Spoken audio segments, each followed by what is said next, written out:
peacefully and retired. Therefore, he has political rights as espoused in Article 38 of the Constitution. However, it is so uncouth of him to meddle into the current politics, like in such a manner, like he wants to plant projects to run so that he can continue ruling through a proxy. That is not appropriate. And the other problem is when he deliberately interferes with the work of his successor.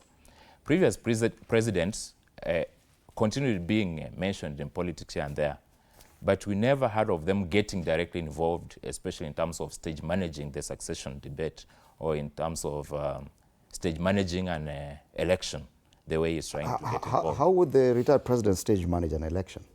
If you look at Daniel Arap Moi, immediately after he retired, he just stayed at Kabarak. Those ones who wanted to visit him always visited him at his home. President Mwai Kibaki, I think the last time we heard of him in terms of politics was when he was introducing Uhuru Kenyatta and William Ruto and calling them the dynamic duo, you remember? That was the time. Then thereafter, we never heard of President Mwai Kibaki meddling in politics.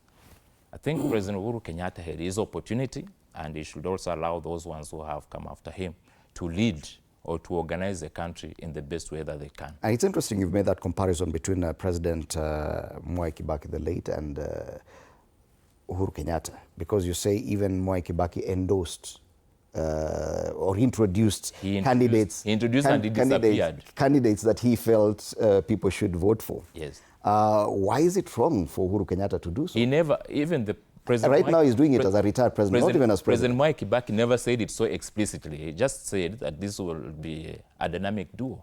Very different from what President Uhuru Kenyatta is trying to do.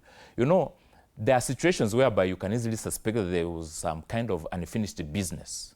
In fact, you can suspect that the objective of President Uhuru Kenyatta trying to push Right Honorable Raila Odinga to succeed him was not in good faith. It was part of the arrangements he's trying to choreograph right now, so that he can put their puppets that can lead in terms of face appearance, but in terms of real power, he'll be the one controlling that power. Right. But where does this assumption come from? So he's having hangovers of power. Yes. Dr. Kanchori, because we observe even international politics. And if you look at the situation in the United States, President Obama, for example, is very actively involved when it comes to the Democratic Party campaigns, and is still active even in discussing politics. What is so wrong when it happens here? Or is this problem only unique to Uhuru Kenyatta? My brother, you know, this